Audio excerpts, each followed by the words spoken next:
I'm scrolling down YouTube and I see a video titled "Why Everybody Hates Hobby Lobby." I said, "What did bro do?" Y'all remember Hobby, right? The dude that be doing this, the most followed guy on TikTok. Anyway, I'm like, what did bro do? So I go over to his TikTok. Nothing seems out of sorts until I click his comments, and well, Hobby has a problem. So the more recent his videos, the more comments you see hating on the video. Now, this part's important. The comments themselves are more or less always the same. Stuff like, "This is getting old.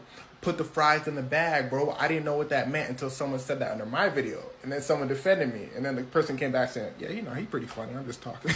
And most importantly, how is he famous? And here's where things start to get wicked. Now, for those of you that don't know, Charli D'Amelio was the #1 followed person on TikTok for the longest time. People didn't like her, so they said, let's make someone else famous. Let's call the #2 person. And that #2 person was Hobby Lobby. But I need you to listen to what I just said. He was the #2 most followed person on TikTok. That takes a lot of work. He was posting 6 to 7 videos a day, and they were all relatable. Everyone from all around the world could watch his videos and they can understand. And they were so simple that any age group can watch them and understand. You could have kids watching them, and parents be loving that simple humor. They'd be like, that's real comedy. But again, he wasn't #1, Charli was. So a trend happened saying, yo, let's make Hobby #1, and they make Hobby #1. And this made many people feel like he didn't deserve his #1 spot. But with all those things I just mentioned about his content, he was probably gonna get to #1 anyway. And then people started hearing about how much he was making per post.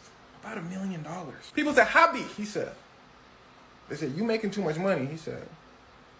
Then he starts doing movies. He becomes a judge on Italy's Got Talent. He's Italian, by the way. Senegalese Italian. Shout out Senegal. And people start going, yo, nah, bro. What's your talent then, Hobby? Hobby go. Is he talking Hobby? Hobby go. He starts doing his thing, and well, people lose it. So it gets so bad, Hobby has to talk. During an interview, they asked him, what do you say to all the haters? Hobby goes, honestly, I don't care about no hater.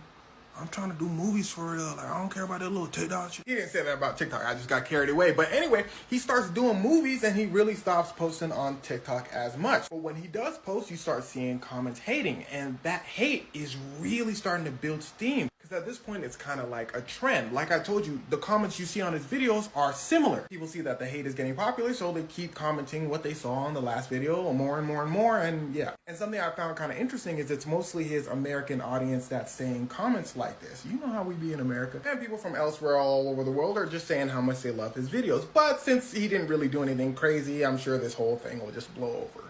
Maybe. American hate be strong. But at the end of the day, like Hobby said, he wants to do movies, so I don't think he's tripping.